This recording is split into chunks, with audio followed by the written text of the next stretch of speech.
Chapter 2. Remembrance of Lord Krishna. Text 1. Sri Sukadeva Goswami said, when the great devotee Uddhava was asked by Vidura to speak on the messages of the dearest Lord Krishna, Uddhava was unable to answer immediately due to excessive anxiety at the remembrance of the Lord. Text 2. He was one who even in his childhood, at the age of 5 years, was so absorbed in the service of Lord Krishna that when he was called by his mother for morning breakfast, he did not wish to have it. Purport. From his very birth, Uddhava was a natural devotee of Lord Krishna, or a Nityasiddha, a liberated soul. From natural instinct, he used to serve Lord Krishna even in his childhood. He used to play with dolls in the form of Krishna. He would serve the dolls by dressing, feeding, and worshipping them. And thus he was constantly absorbed in the play of transcendental realization. These are the signs of an eternally liberated soul. An eternally liberated soul is a devotee of the Lord who never forgets him. Human life is meant for reviving one's eternal relation with the Lord, and all religious injunctions are meant for awakening this dormant instinct of the living entity. The sooner this awakening is brought about, the quicker the mission of human life is fulfilled. In a good family of devotees, the child gets the opportunity to serve the Lord in many ways. A soul who is already advanced in devotional service has the opportunity to take birth in such an enlightened family. This is confirmed in the Bhagavad Gita 6:41. Suchinam Srimatam Geheyoga Brihasto Bijayate. Even the fallen devotee gets the opportunity to take his birth in the family of a well-situated Brahmana or in a rich, well-to-do mercantile family. In both these families, there is a good opportunity to revive one's sense of God consciousness automatically, because particularly in these families, the worship of Lord Krishna is regularly performed, and the child gets the opportunity to imitate the process of worship called archana. The Pancharatriki formula for training persons in devotional service is temple worship, whereby the neophytes get the opportunity to learn devotional service to the Lord. Maharaja Parikshit also used to play with Krishna dolls in his childhood. In India, the children in good families are still given dolls of the Lord, like Rama and Krishna, or sometimes the demigods, so that they may develop the aptitude of service to the Lord. By the grace of the Lord, we were given the same opportunity by our parents, and the beginning of our life was based on this principle. Text 3. Uddhava thus served the Lord continually from childhood, and in his old age that attitude of service never slackened. As soon as he was asked about the message of the Lord, he at once remembered all about him. Purport. Transcendental service to the Lord is not mundane. The service attitude of the devotee gradually increases and never becomes slackened. Generally, in old age, a person is allowed retirement from mundane service, but in the transcendental service of the Lord there is no retirement at all. On the contrary, the service attitude increases more and more with the progress of age. In the transcendental service there is no satiation, and therefore there is no retirement. Materially, when a man becomes tired by rendering service in his physical body, he is allowed retirement, but in the transcendental service there is no feeling of fatigue, because it is spiritual service and is not on the bodily plane. Service on the bodily plane dwindles as the body grows older, but the spirit is never old, and therefore on the spiritual plane the service is never tiresome. Uddhava undoubtedly became old, but that does not mean that his spirit became old. His service attitude matured on the transcendental plane, and therefore as soon as he was questioned by Vidura about Lord Krishna, he at once remembered his Lord by reference to the context and forgot himself on the physical plane. That is the sign of pure devotional service to the Lord, as will be explained later on. Lakshanam Bhakti Yogasya, etc., in Lord Kapila's instructions to his mother Devahuti. Text 4. For a moment he remained dead silent, and his body did not move. He became absorbed in the nectar of remembering the Lord's lotus feet in devotional ecstasy, and he appeared to be going increasingly deeper into that ecstasy. Purport. On the inquiry of Vidura about Krishna, Uddhava appeared to be awakened from slumber. He appeared to regret that he had forgotten the lotus feet of the Lord.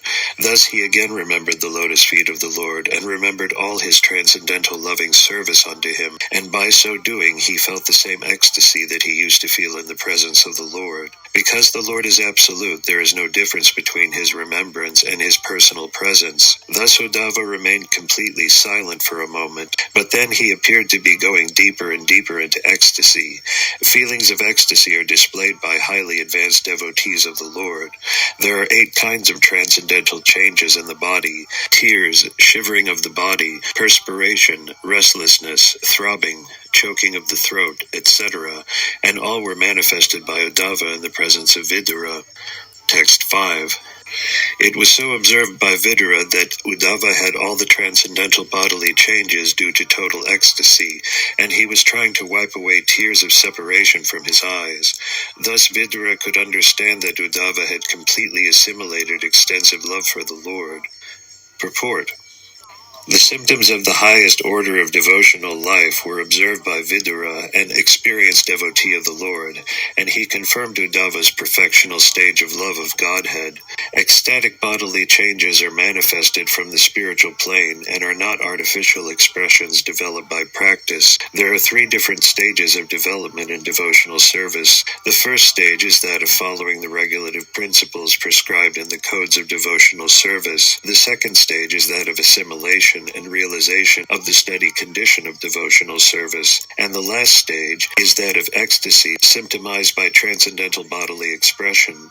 The 9 different modes of devotional service, such as hearing, chanting, and remembering, are the beginning of the process. By regular hearing of the glories and pastimes of the Lord, the impurities in the student's heart begin to be washed off. The more one is cleansed of impurities, the more one becomes fixed in devotional service. Gradually, the activities take the forms of steadiness, firm faith, taste, realization, and assimilation, one after another. These different stages of gradual development increase love of God to the highest stage, and in the highest stage there are still more symptoms, such as affection, anger, and attachment, gradually rising in exceptional cases to the Mahabhava stage, which is generally not possible for the living entities. All these are manifested by Lord Sri Chaitanya Mahaprabhu, the personification of love of God. In the Bhakti Rasamrita Sindhu by Srila Rupa Goswami, the chief disciple of Lord Sri Chaitanya Mahaprabhu, these transcendental symptoms displayed by pure devotees like Uddhava are systematically described. We have written a summary study of Bhakti Rasamrita Sindhu entitled The Nectar of Devotion, and one may consult this book for more detailed information on the science of devotional service.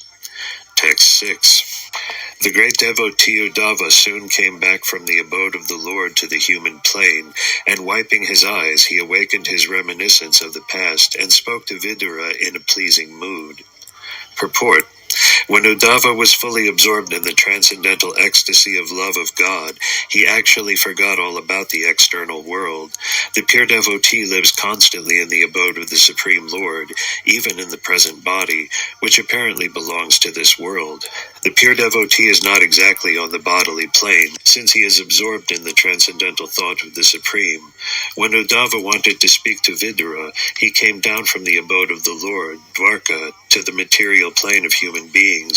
Even though a pure devotee is present on this mortal planet, he is here in relation to the Lord for engagement in transcendental loving service, and not for any material cause. A living entity can live either on the material plane or in the transcendental abode of the Lord, in accordance with his existential condition. The conditional changes of the living entity are explained in the Chaitanya Charitamrita in the instructions given to Srila Rupa Goswami by Lord Sri Chaitanya.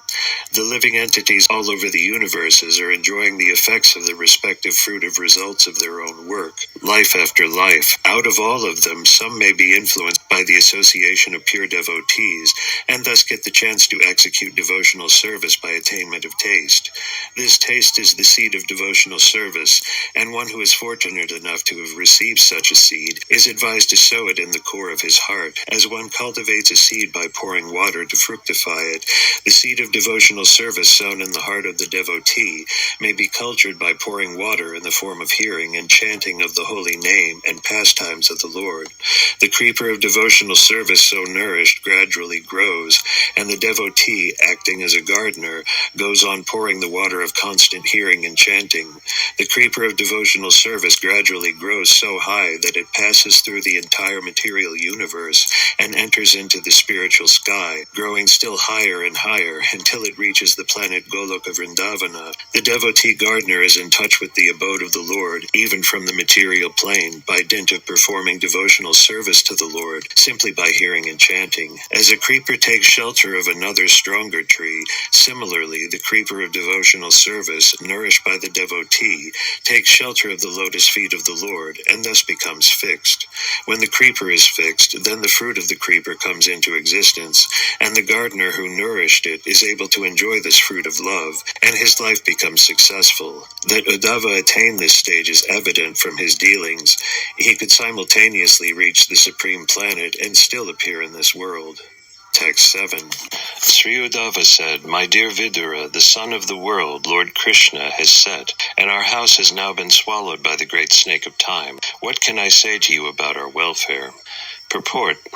The disappearance of the Krishna sun may be explained as follows. According to the commentary of Srila Viswanatha Chakravarti Thakura, Vidura was struck with great sorrow when he got the hint of the annihilation of the great Yadu dynasty, as well as of his own family, the Kuru dynasty. Uddhava could understand the grief of Vidura, and therefore he first of all wanted to sympathize with him by saying that after the sunset everyone is in darkness. Since the entire world was merged in the darkness of grief, neither Vidura nor Uddhava nor anyone else could be happy. Uddhava was as much aggrieved as Vidura, and there was nothing further to be said about their welfare. The comparison of Krishna to the sun is very appropriate. As soon as the sun sets, darkness automatically appears, but the darkness experienced by the common man does not affect the sun itself, either at the time of sunrise or of sunset. Lord Krishna's appearance and disappearance are exactly like that of the sun. He appears and disappears in innumerable universes, and as long as he is present in a particular universe, there is all transcendental light in that universe, but the universe from which he passes away is put into darkness. His pastimes, however, are everlasting. The Lord is always present in some universe, just as the sun is present in either the eastern or the western hemisphere. The sun is always present either in India or in America. But when the sun is present in India, the American land is in darkness, and when the sun is present in America, the Indian hemisphere is in darkness. As the sun appears in the morning and gradually rises to the meridian, and then again sets in one hemisphere, while simultaneously rising in the other, so Lord Krishna's disappearance in one universe and the beginning of his different pastimes in another take place simultaneously. As soon as one pastime is finished here, it is manifested in another universe, and thus his Nitya Lila, or eternal pastimes, are going on without ending. As the sunrise takes place once in 24 hours, similarly, the pastimes of Lord Krishna take place in a universe once in a daytime of Brahma, the account of which is given in the Bhagavad Gita as 4,300,000,000 solar years. But wherever the Lord is present, all his different pastimes, as described in the revealed scriptures, take place at regular intervals. As at sunset the snakes become powerful, thieves are encouraged, ghosts become active, the lotus becomes disfigured, and the Chakravaki laments, so with the disappearance of Lord Krishna the atheists feel enlivened, and the devotees become sorry. Text 8. This universe with all its planets is most unfortunate, and even more unfortunate are the members of the Yadu dynasty, because they could not identify Lord Hari as the personality of Godhead, any more than the fish could identify the moon. Purport. Uddhava lamented for the unfortunate persons of the world who could not recognize Lord Sri Krishna in spite of seeing all his transcendental godly qualities. From the very beginning of his appearance within the prison bars of King Kamsa up to his Masala Leela, although he exhibited his potencies as the personality of Godhead in the 6 opulences of wealth, strength, fame, beauty, knowledge, and renunciation, the foolish persons of the world could not understand that he was the Supreme Lord. Foolish persons might have thought him an extraordinary historic figure because they had no intimate touch with the Lord. But more unfortunate were the family members of the Lord, the members of the Yadu dynasty, who were always in company with the Lord, but were unable to recognize him as the Supreme Personality of Godhead. Uddhava lamented his own fortune also, because although he knew Krishna to be the Supreme Personality of Godhead, he could not properly use the opportunity to render devotional service to the Lord. He regretted everyone's misfortune, including his own. The pure devotee of the Lord thinks himself most unfortunate. That is due to excessive love for the Lord, and is one of the transcendental perceptions of viraha, the suffering of separation. It is learned from the revealed scriptures that the moon was born from the milk ocean. There is a milk ocean in the upper planets, and there Lord Vishnu, who controls the heart of every living being as Paramatma, the Supersoul, resides as the Ksirodakasai Vishnu. Those who do not believe in the existence of the ocean of milk because they have experience only of the salty water in the ocean should know that the world is also called the go, which means the cow. The urine of a cow is salty, and according to Ayurvedic medicine, the cow's urine is very effective in treating patients suffering from liver trouble. Such patients may not have any experience of the cow's milk, because milk is never given to liver patients, but the liver patient may know that the cow has milk also, although he has never tasted it. Similarly, men who have experience only of this tiny planet, where the saltwater ocean exists, may take information from the revealed scriptures that there is also an ocean of milk, although we have never seen it. From this ocean of milk the moon was born, but the fish in the milk ocean could not recognize that the moon was not another fish, and was different from them. The fish took the moon to be one of them, or maybe something illuminating, but nothing more. The unfortunate persons who do not recognize Lord Krishna are like such fish. They take him to be one of them, although a little extraordinary in opulence, strength, etc. The Bhagavad Gita 9:11 confirms such foolish persons to be most unfortunate. Avajanante mam mudam manusim tanum asritam. Text 9. The Yadus were all experienced devotees, learned and expert in psychic study. Over and above this, they were always with the Lord in all kinds of relaxations, and still they were only able to know him as the One Supreme who dwells everywhere. Purport. In the Vedas, it is said that the Supreme Lord, or the Paramatma, cannot be understood simply by the strength of one's erudition or power of mental speculation. Nayam Atma Pravachanena Labhyo Na Meddaya Na Bahuna Srutina, Katha Upanishad 1:2-23. He can be known only by one who has the mercy of the Lord. The Yadavas were all exceptionally learned and experienced, but in spite of their knowing the Lord as the one who lives in everyone's heart, they could not understand that he is the original personality of Godhead. This lack of knowledge was not due to their insufficient erudition. It was due to their misfortune. In Vrindavana, however, the Lord was not even known as the Paramatma, because the residents of Vrindavana were pure unconventional devotees of the Lord, and could think of him only as their object of love. They did not know that he is the personality of Godhead. The Yadus, or the residents of Dwarka, however, could know Lord Krishna as Vasudeva, or the Supersoul living everywhere, but not as the Supreme Lord. As scholars of the Vedas, they verified the Vedic hymns Ekodeva, Sharva Bhutadivasha, Antaryami, and Rishninam Paradevata. The Yadus therefore accepted Lord Krishna as the Supersoul, incarnated in their family, and not more than that. Text 10. Under no circumstances can the words of the persons bewildered by the illusory energy of the Lord deviate the intelligence of those who are completely surrendered souls. Purport. Lord Sri Krishna is the Supreme Personality of Godhead, according to all the evidences of the Vedas. He is accepted by all acharyas, including Sripada Shankaracharya, but when he was present in the world, different classes of men accepted him differently, and therefore their calculations of the Lord were also different. Generally, persons who had faith in the revealed scriptures accepted the Lord as he is, and all of them merged into great bereavement when the Lord disappeared from the world. In the first canto, we have already already discussed the lamentation of Arjuna and Yudhishthira, to whom the disappearance of Lord Krishna was almost intolerable up to the end of their lives. The Yadavas were only partially cognizant of the Lord, but they are also glorious because they had the opportunity to associate with the Lord, who acted as the head of their family, and they also rendered the Lord intimate service.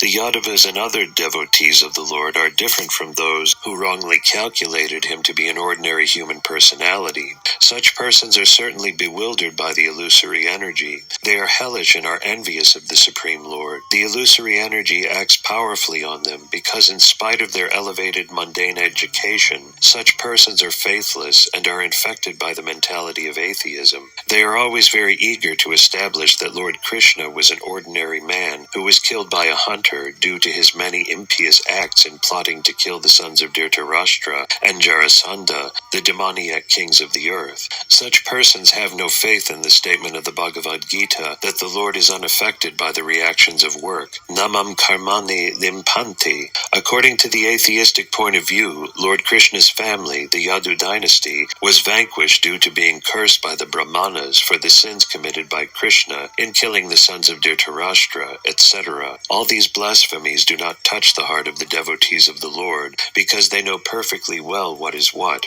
Their intelligence regarding the Lord is never disturbed, but those who are disturbed by the statements of the Ashuras are also condemned. That is what Uddhava meant in this verse. Text 11. Lord Sri Krishna, who manifested his eternal form before the vision of all on the earth, performed his disappearance by removing his form from the sight of those who were unable to see him as he is, due to not executing required penance. Purport. In this verse, the word avitriptadarsham is most significant. The conditioned souls in the material world are all trying to satisfy their senses in various ways, but they have failed to do so because it is impossible to be satisfied by such efforts. The example of the fish on land is very appropriate. If one takes a fish from the water and puts it on the land, it cannot be made happy by any amount of offered pleasure. The spirit soul can be happy only in the association of the Supreme Living Being, the personality of Godhead, and nowhere else the Lord, by his unlimited causeless mercy, has innumerable Vaikuntha planets in the Brahmajyoti sphere of the spiritual world, and in that transcendental world there is an unlimited arrangement for the unlimited pleasure of the living entities. The Lord himself comes to display his transcendental pastimes, typically represented at Vrindavana, Madhura, and Dwarka. He appears just to attract the conditioned souls back to Godhead, back home to the eternal world, but for want of sufficient piety, the onlookers are not attracted by such pastimes of the Lord. In Bhagavad Gita, it is said that only those who have completely surpassed the way of sinful reaction can engage themselves in the transcendental loving service of the Lord. The entire Vedic way of ritualistic performances is to put every conditioned soul on the path of piety. By strict adherence to the prescribed principles for all orders of social life, one can attain the qualities of truthfulness, control of the mind, control of the senses, forbearance, etc., and can be elevated to the plane of rendering pure devotional service to the Lord. Only by such a transcendental vision are one's material hankerings fully satisfied. When the Lord was present, persons who were able to satisfy their material hankerings by seeing him in true perspective were thus able to go back with him to his kingdom. But those persons who were unable to see the Lord as he is remained attached to material hankerings and were not able to go back home, back to Godhead. When the Lord passed beyond the vision of all, he did so in his original eternal form, as stated in this verse. The Lord left in his own body. He did not leave his body as is generally misunderstood by the conditioned souls. This statement defeats the false propaganda of the faithless non-devotees that the Lord passed away like an ordinary conditioned soul. The Lord appeared in order to release the world from the undue burden of the non-believing Ashuras, and after doing this he disappeared from the world's eyes. Text 12. The Lord appeared in the mortal world by his internal potency, Yoga Maya. He came in his eternal form, which is just suitable for his pastimes. These pastimes were wonderful for everyone, even for those proud of their own opulence, including the Lord himself, in his form as the Lord of Vaikuntha. Thus, his, Sri Krishna's transcendental body, is the ornament of all ornaments. Purport. In conformity with the Vedic hymns, Nitya Nityanam Chetanas Chetananam, the personality of Godhead is more excellent than all other living beings within all the universes in the material world. He is the chief of all living entities. No one can surpass him or be equal to him in wealth, strength, fame, beauty, knowledge, or renunciation. When Lord Krishna was within this universe, he seemed to be a human being because he appeared in a manner just suitable for his pastimes in the mortal world. He did not appear in human society in his Vaikuntha feature with 4 hands, because that would not have been suitable for his pastimes. But in spite of his appearing as a human being, no one was or is equal to him in any respect in any of the 6 different opulences. Everyone is more or less proud of his opulence in this world. But when Lord Krishna was in human society, he excelled all his contemporaries within the universe. When the Lord's pastimes are visible to the human eye, they are called prakata, and when they are not visible, they are called aprakata. In fact, the Lord's pastimes never stop, just as the sun never leaves the sky. The sun is always in its right orbit in the sky, but it is sometimes visible and sometimes invisible to our limited vision.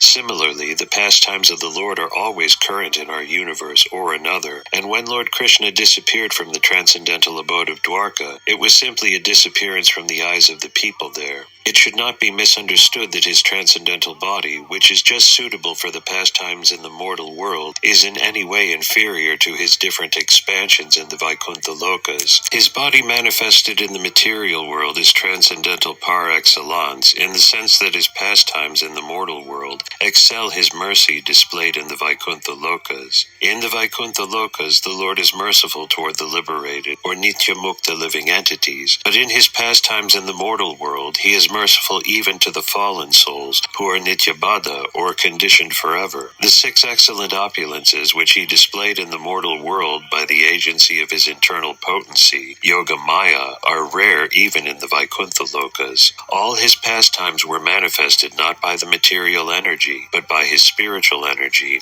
The excellence of his Rasa Leela at Vrindavana and his householder life with 16,000 wives is wonderful even for Narayana in Vaikuntha, and is certainly so for other living entities within this mortal world.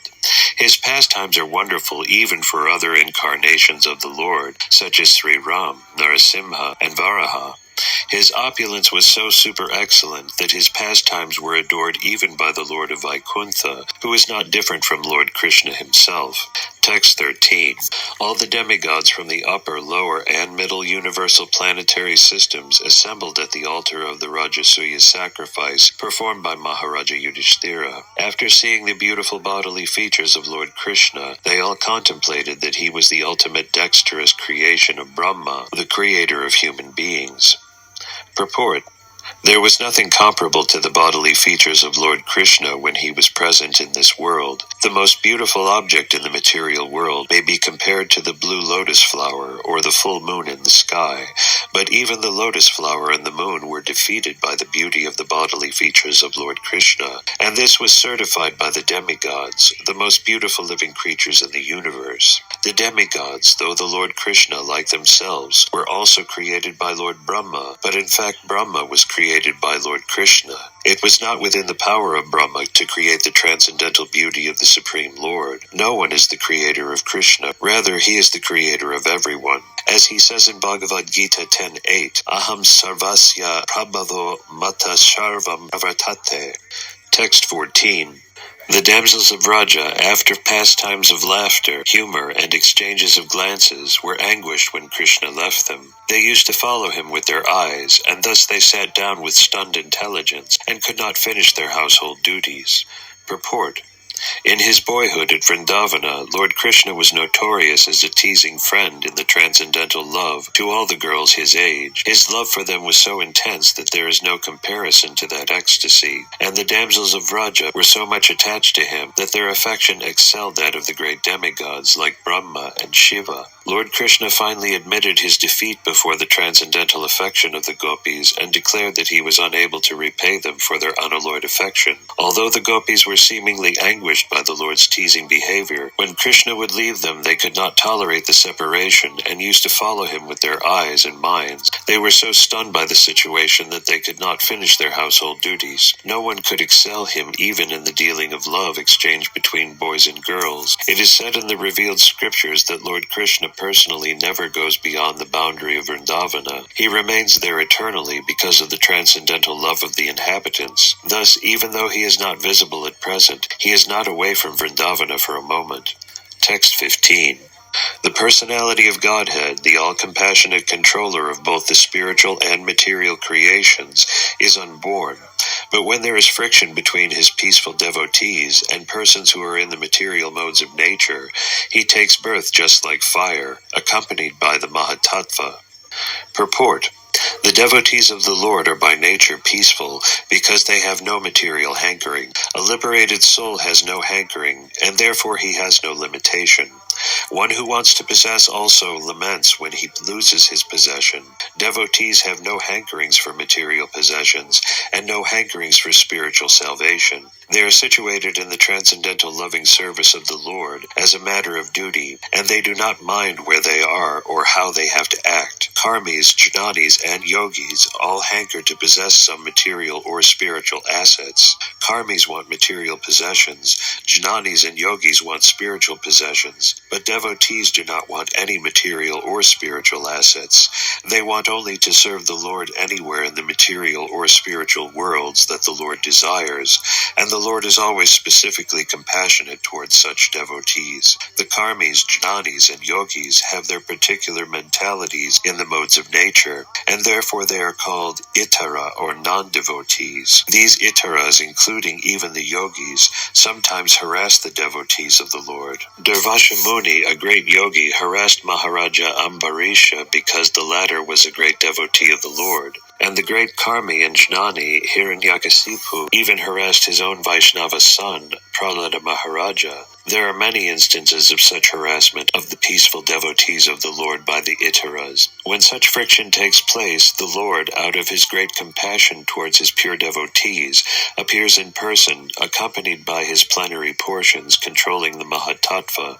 The Lord is everywhere in both the material and spiritual domains, and he appears for the sake of his devotees when there is friction between his devotee and the non-devotee. As electricity is generated by friction of matter anywhere and everywhere, the Lord, being all-pervading, appears because of the friction of devotees and non-devotees. When Lord Krishna appears on a mission, all his plenary portions accompany him. When he appeared as the son of Vasudeva, there were differences of opinion about his incarnation. Some said he is the Supreme Personality of Godhead. Some said he is an incarnation of Narayana, and others said he is the incarnation of Ksirodakasai Vishnu. But certainly he is the original Supreme Personality of Godhead. Krishnastu Bhagavan Svayam, and Narayana, the Purushas, and all other incarnations accompany him to function as different parts of his pastimes. Mahad Amsya Yukta indicates that he is accompanied by the Purushas, who create the Mahatattva. It is confirmed in the Vedic hymns,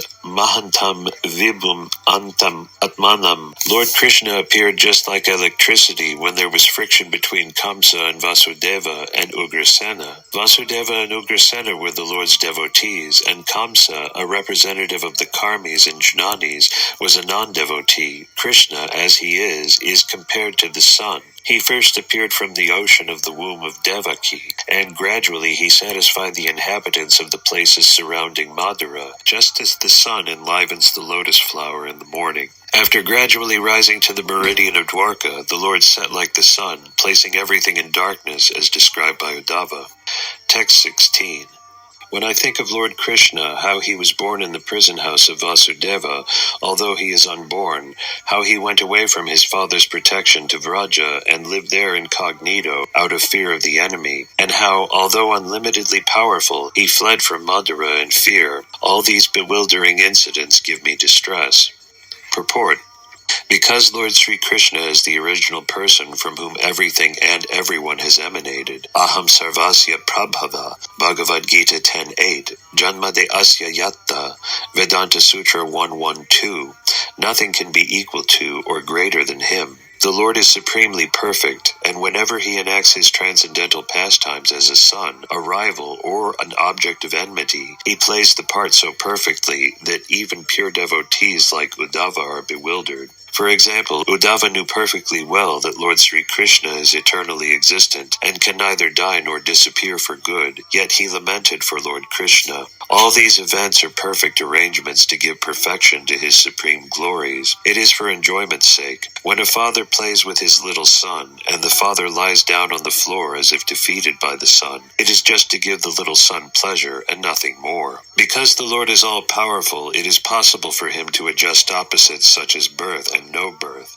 power and defeat, fear and fearlessness. A pure devotee knows very well how it is possible for the Lord to adjust opposite things, but he laments for the non-devotees who, not knowing the supreme glories of the Lord, think of him as imaginary, simply because there are so many apparently contradictory statements in the scriptures. Factually, there is nothing contradictory. Everything is possible when we understand the Lord as the Lord and not as one of us, with all our imperfection. Text 17. Lord Krishna begged pardon from his parents for their, Krishna and Balarama's, inability to serve their feet, due to being away from home because of great fear of Kamsa. He said, "O mother, O father, please excuse us for this inability. All this behavior of the Lord gives me pain at heart." Purport. It appears that Lord Krishna and Baladeva were both very greatly afraid of Kamsa, and therefore they had to hide themselves. But if Lord Krishna and Baladeva are the Supreme Personality of Godhead, how is it possible that they were afraid of Kamsa? Is there any contradiction in such statements? Vasudeva, due to his great appreciation for Krishna, wanted to give him protection. He never thought that Krishna was the Supreme Lord and could protect himself. He thought of Krishna as his son. Because Vasudeva was a great devotee of the Lord, he did not like to think that Krishna might be killed like his other children.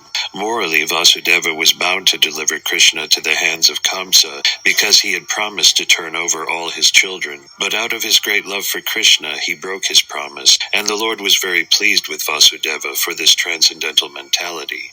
He did not want to disturb the intense affection of Vasudeva, and thus he agreed to be carried by his father to the house of Nanda and Yasoda. And just to test the intense love of Vasudeva, Lord Krishna fell down in the waters of the Yamuna while his father was crossing the river. Vasudeva became mad after his child, as he tried to recover him in the midst of the rising river. These are all glorified pastimes of the Lord, and there is no contradiction in such manifestations. Since Krishna is the Supreme Lord, he was never afraid of Kamsa, but to please his father, he agreed to be so. And the most brilliant part of his supreme character was that he begged pardon from his parents for being unable to serve their feet while absent from home because of fear of Kamsa. The Lord, whose lotus feet are worshipped by demigods like Brahma and Shiva, wanted to worship the feet of Vasudeva. Such instruction by the Lord to the world is quite appropriate. Even if one is the Supreme Lord, one must serve his parents. A son is indebted to his parents in so many ways, and it is the duty of the son to serve his parents, however great the son may be. Indirectly, Krishna wanted to teach the atheists who do not accept the Supreme Fatherhood of God, and they may learn from this action how much the Supreme Father has to be respected. Uddhava was simply struck with wonder by such glorious behavior of the Lord, and he was very sorry that he was unable to go with him. Text 18. Who, after smelling the dust of his lotus feet even once, could ever forget it? Simply by expanding the leaves of his eyebrows, Krishna has given the death blow to those who were burdening the earth. Purport. Lord Krishna cannot be accepted as one of the human beings, even though he played the role of an obedient son. His actions were so extraordinary that by the simple raising of his eyebrows, he could deliver death blows to those who were burdening the earth. Text 19. You have personally seen how the king of Chedi, Sisupala, achieved success in yoga practice, although he hated Lord Krishna. Even the actual yogis aspire after such success with great interest by the performance of their various practices. Who can tolerate separation from him? Purport. Lord Krishna's causeless mercy was exhibited in the great assembly of Maharaja Yudhishthira. He was merciful even to his enemy, the king of Chedi, who always tried to be an envious rival of the Lord, because it is not possible to be a bona fide rival of the Lord. The king of Chedi was extremely malicious toward Lord Krishna. In this he was like many other Asuras, such as Kamsa and Jarasandha. In the open assembly of the Rajasuya sacrifice performed by Maharaja Yudhishthira, Sisupala insulted Lord Krishna, and he was finally killed by the Lord. But it was seen by everyone in the assembly that a light flashed out of the body of the king of Chedi and merged into the body of Lord Krishna. This means that Chediraja achieved the salvation of attaining oneness with the Supreme, which is a perfection most desired by the jnanis and yogis, and for which they execute their different types of transcendental activities. It is a fact that persons who are trying to understand the supreme truth by their personal endeavors of mental speculation or mystic powers of yoga achieve the same goal as others who are personally killed by the Lord. Both achieve the salvation of merging in the Brahma Jyoti rays of the transcendental body of the Lord. The Lord was merciful even to his enemy, and the success of the king of Chedi was observed by everyone who was present in the assembly. Vidura was also present there, and therefore Uddhava referred the incident to his memory. Text 20. Certainly others who were fighters on the battlefield of Kurukshetra were purified by the onslaught of Arjuna's arrows, and while seeing the lotus-like face of Krishna so pleasing to the eyes, they achieved the abode of the Lord. Purport. The Supreme Personality of Godhead, Lord Sri Krishna, appears in this world for two missionary purposes, to deliver the faithful and to annihilate the miscreants. But because the Lord is absolute, his two different kinds of actions, although apparently different, are ultimately one and the same. His annihilation of a person like Sisupala is as auspicious as his actions for the protection of the faithful. All the warriors who fought against Arjuna, but who were able to see the lotus-like face of the Lord on the battlefront, achieved the abode of the Lord, exactly as the devotees of the Lord do. The words, pleasing to the eyes of the seer, are very significant. When the warriors from the other side of the battlefield saw Lord Krishna at the front, they appreciated his beauty, and their dormant instinct of love of God was awakened. Shishupala saw the Lord also, but he saw him as his enemy, and his love was not awakened. Therefore Sisupala achieved oneness with the Lord by merging in the impersonal glare of his body, called the Brahma Jyoti. Others who were in the marginal position, being neither friends nor enemies, but slightly in love of Godhead by appreciating the beauty of his face, were at once promoted to the spiritual planets, the Vaikunthas. The Lord's personal abode is called Goloka Vrindavana, and the abodes where his plenary expansions reside are called the Vaikunthas, where the Lord is present as Narayana. Love of Godhead is dormant in every living entity, and the entire process of devotional service unto the Lord is meant for awakening this dormant, eternal love of Godhead. But there are degrees of such transcendental awakening. Those whose love of God is awakened to the fullest extent go back to the Goloka Vrindavana planet in the spiritual sky, whereas persons who have just awakened to the love of Godhead by accident or association are transferred to the Vaikuntha planets. Essentially, there is no material difference between Goloka and Vaikuntha, but in the Vaikunthas the Lord is served in unlimited opulence, whereas in Goloka the Lord is served in natural affection. This love of God is awakened by the association of pure devotees of the Lord. Here the word Parthashtraputta is significant. Those who saw the beautiful face of the Lord on the battlefield of Kurukshetra were purified first by Arjuna when he made his onslaught with arrows. The Lord appeared for the mission of diminishing the burden of the world, and Arjuna was assisting the Lord by fighting on his behalf. Arjuna personally declined to fight, and the whole instruction of the Bhagavad Gita was given to Arjuna to engage him in the fight.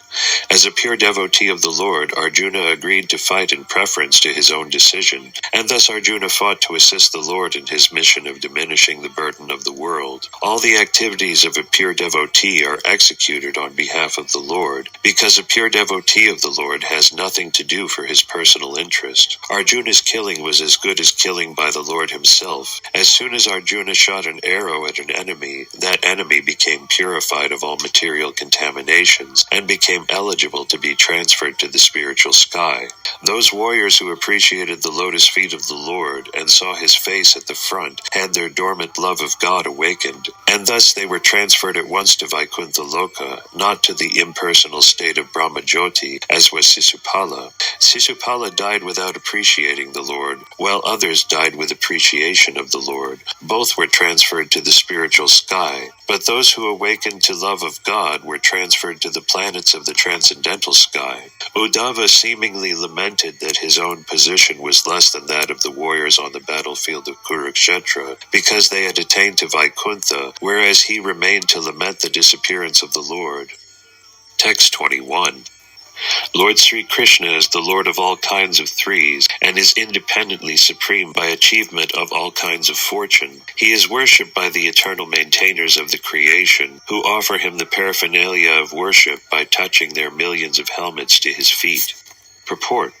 Lord Sri Krishna is so mild and merciful as described in the above verses, and yet he is the Lord of all kinds of threes.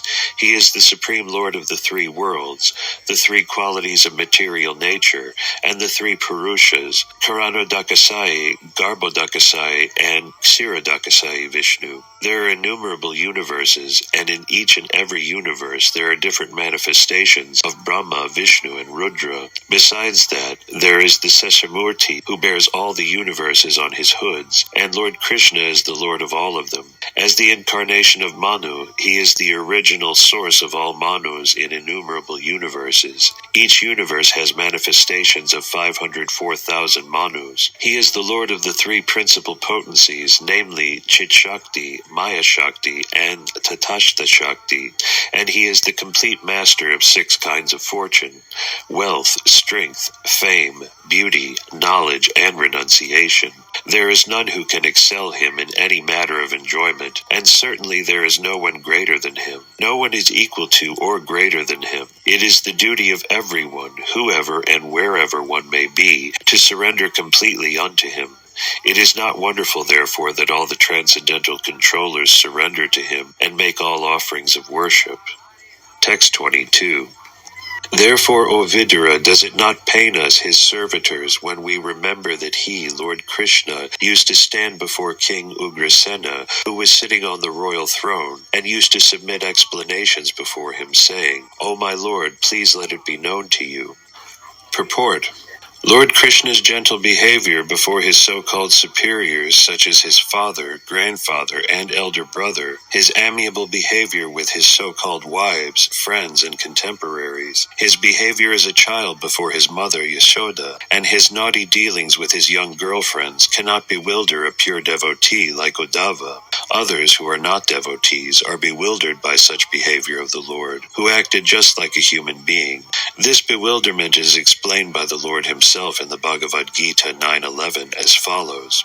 Persons with a poor fund of knowledge belittle the personality of Godhead, Lord Krishna, not knowing his exalted position as the Lord of everything.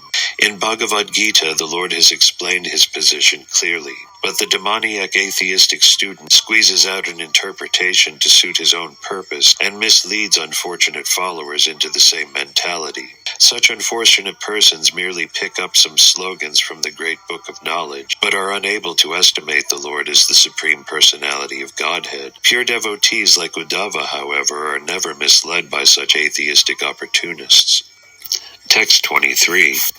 Alas, how shall I take shelter of one more merciful than he who granted the position of mother to a she-demon, Putana, although she was unfaithful, and she prepared deadly poison to be sucked from her breast? Purport. Here is an example of the supreme mercy of the Lord, even to his enemy. It is said that a noble man accepts the good qualities of a person of doubtful character, just as one accepts nectar from a stalk of poison. In his babyhood, he was administered deadly poison by Putana, a she-demon, who tried to kill the wonderful baby. And because she was a demon, it was impossible for her to know that the Supreme Lord, even though playing the part of a baby, was no one less than the same Supreme Personality of Godhead. Godhead. His value as the Supreme Lord did not diminish upon his becoming a baby to please his devotee Yashoda. The Lord may assume the form of a baby or a shape other than that of a human being, but it doesn't make the slightest difference. He is always the same Supreme. A living creature, however powerful he may become by dint of severe penance, can never become equal to the Supreme Lord. Lord Krishna accepted the motherhood of Putana because she pretended to be an affectionate mother, allowing Krishna to suck her breast. The Lord accepts the least qualification of the living entity and awards him the highest reward. That is the standard of his character. Therefore, who but the Lord can be the ultimate shelter? Text 24.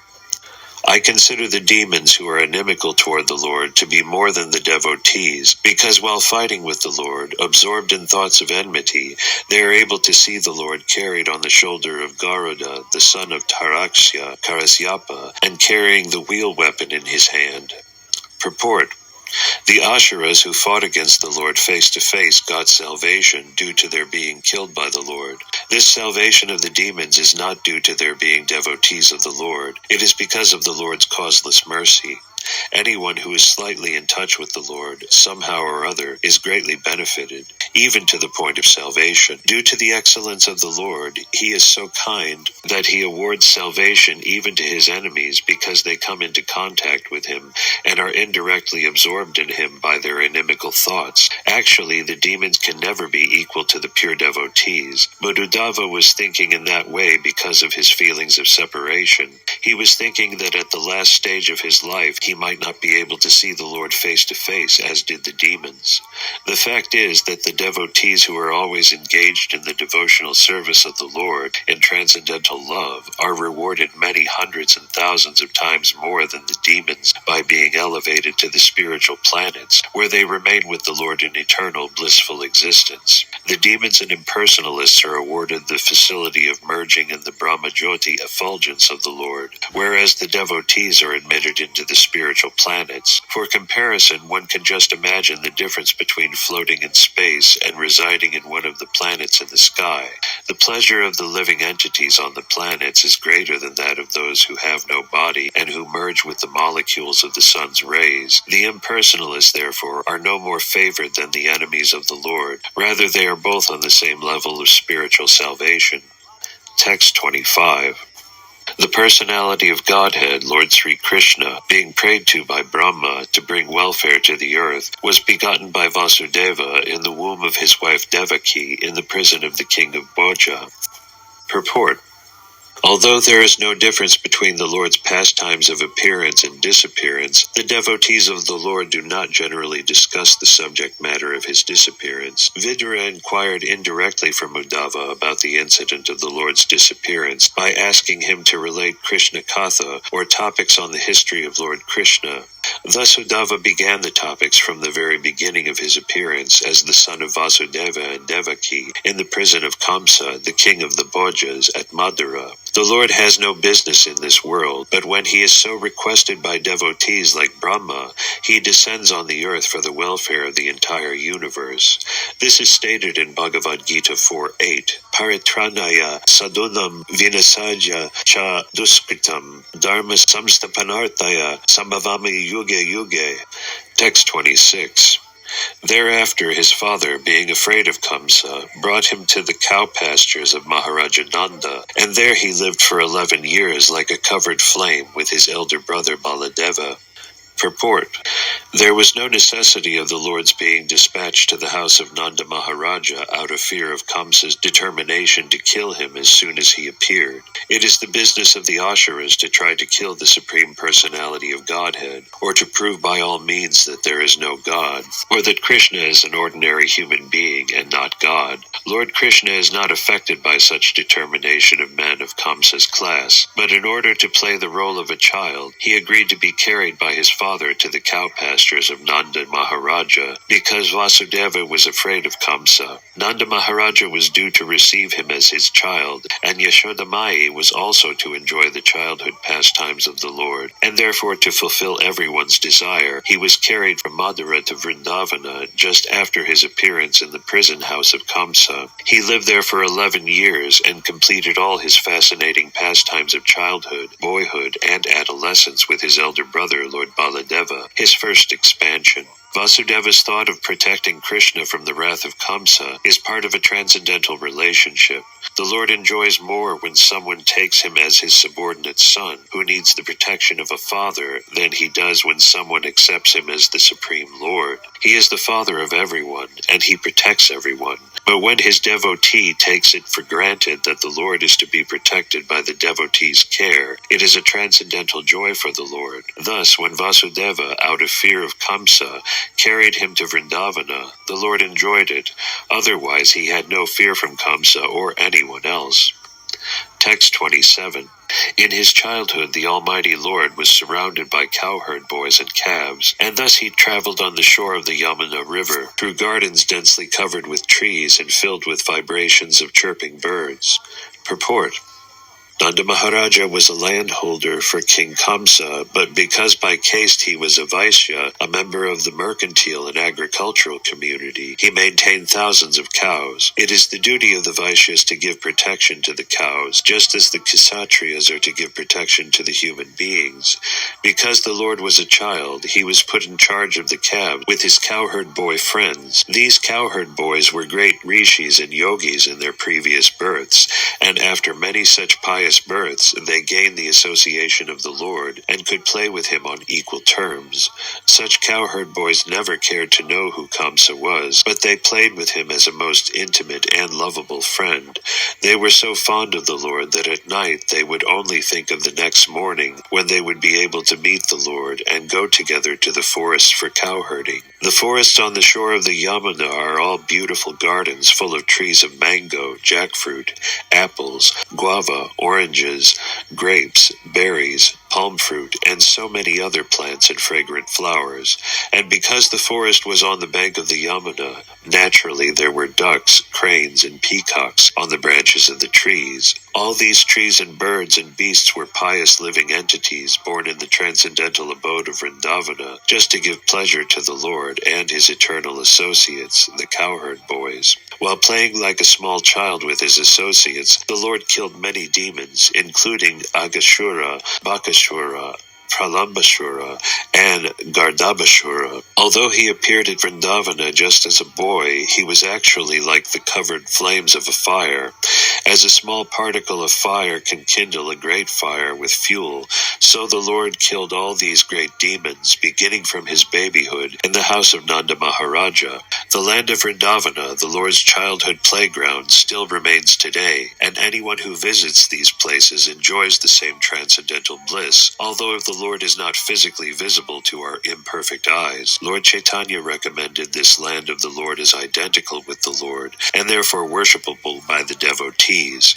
This instruction is taken up especially by the followers of Lord Chaitanya, known as the Gaudiya Vaishnavas, and because the land is identical with the Lord, devotees like Uddhava and Vidura visited these places 5,000 years ago in order to have direct contact with the Lord, visible or not visible. Thousands of devotees of the Lord are still wandering in these sacred places of Vrindavana, and all of them are preparing themselves to go back home, back to Godhead.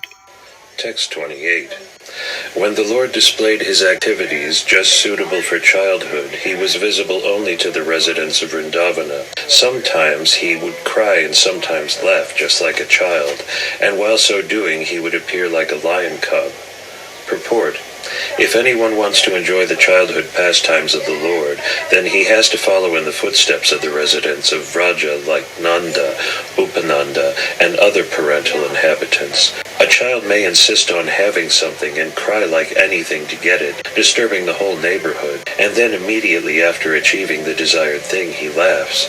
Such crying and laughing is enjoyable to the parents and elderly members of the family, so the Lord would simultaneously cry and laugh in this way, and merge his devotee parents in the humor of transcendental pleasure. These incidents are enjoyable only by the residents of Vraja like Nanda Maharaja, and not by the impersonalist worshippers of Brahman or Paramatma. Sometimes when attacked in the forest by demons, Krishna would appear struck with wonder, but he looked on them like the cub of a lion and killed them. His childhood companions would also be struck with wonder, and when they came back home they would narrate the story to their parents, and everyone would appreciate the qualities of their Krishna. Child Krishna did not belong only to his parents Nanda and Yashoda.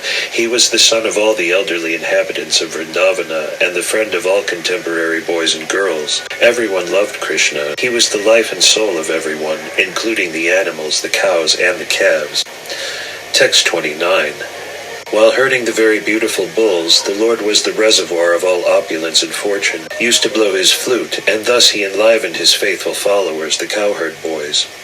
Purport. As he grew to 6 and 7 years old, the Lord was given the charge of looking after the cows and bulls in the grazing grounds. He was the son of a well-to-do landholder who owned hundreds and thousands of cows, and according to Vedic economics, one is considered to be a rich man by the strength of his store of grains and cows. With only these two things, cows and grain, humanity can solve its eating problem.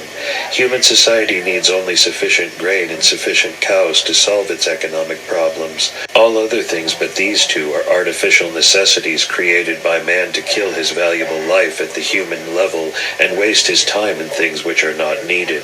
Lord Krishna, as the teacher of human society, personally showed by his acts that the mercantile community or the Vaishyas should herd cows and bulls and thus give protection to the valuable animals. According to the Smriti regulation, the cow is the mother and the bull the father of the human being.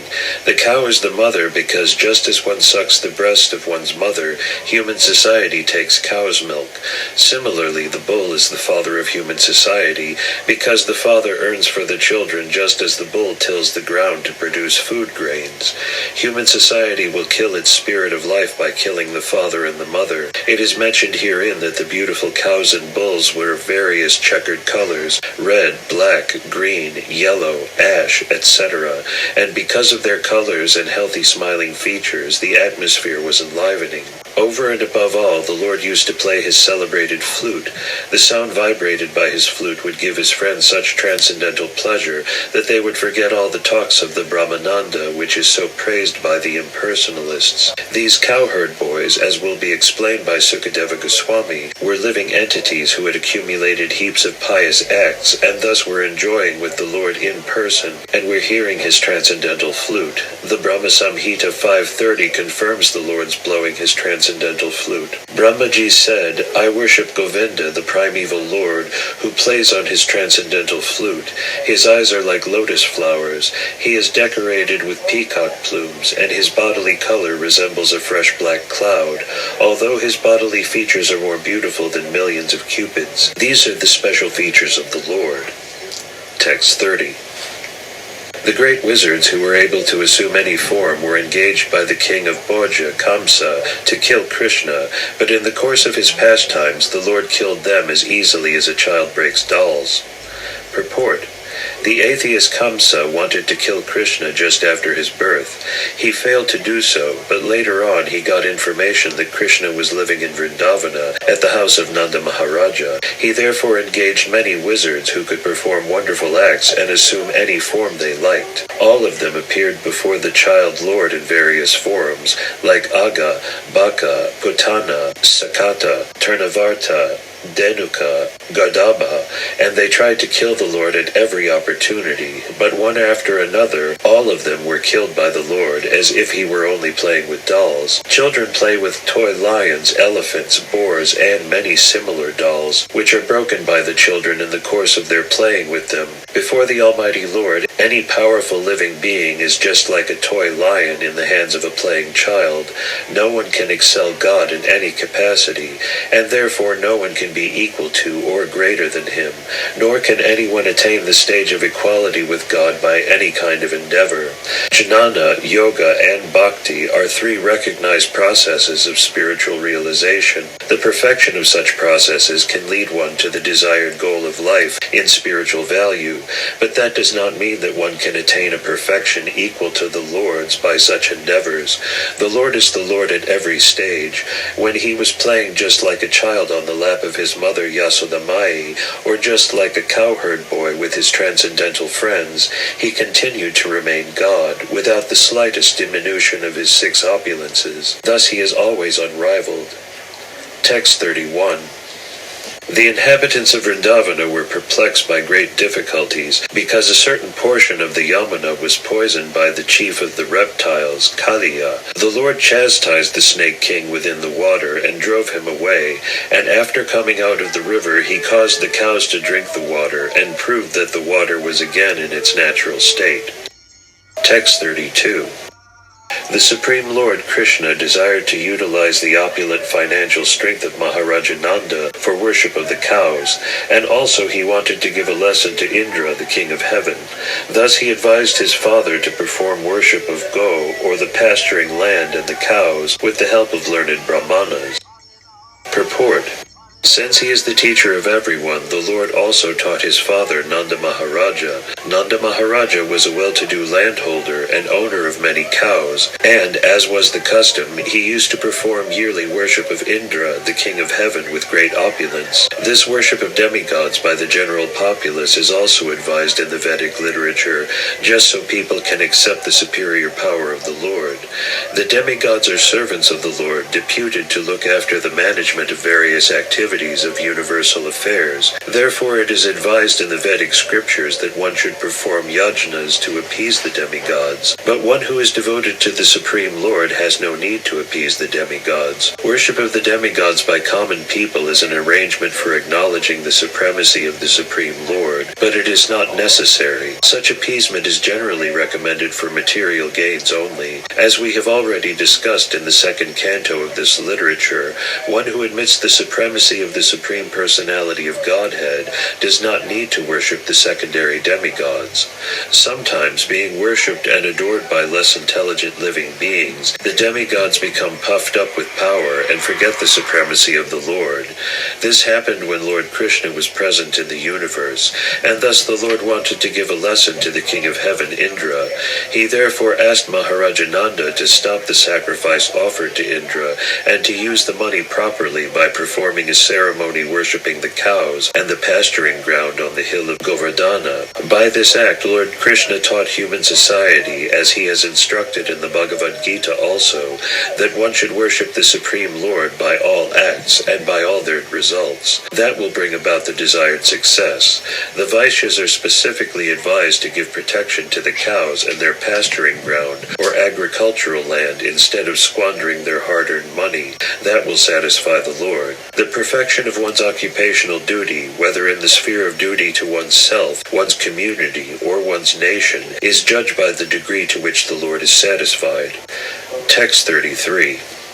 O sober Vidura, King Indra, his honor having been insulted, poured water incessantly on Vrindavana, and thus the inhabitants of Vraja, the land of cows, were greatly distressed. But the compassionate Lord Krishna saved them from danger with his pastime umbrella, the Govardhana hill. Text 34. In the third season of the year, the Lord enjoyed as the central beauty of the assembly of women by attracting them with his pleasing songs in an autumn night brightened by moonshine. Purport. Before leaving the land of cows, Vrindavana, the Lord pleased his young girlfriends, the transcendental gopis, in his Rasalila pastimes. Here Uddhava stopped his description of the Lord's activities. Thus end the Bhaktivedanta purports of the third canto, second chapter of the Srimad Bhagavatam, entitled Remembrance of Lord Krishna.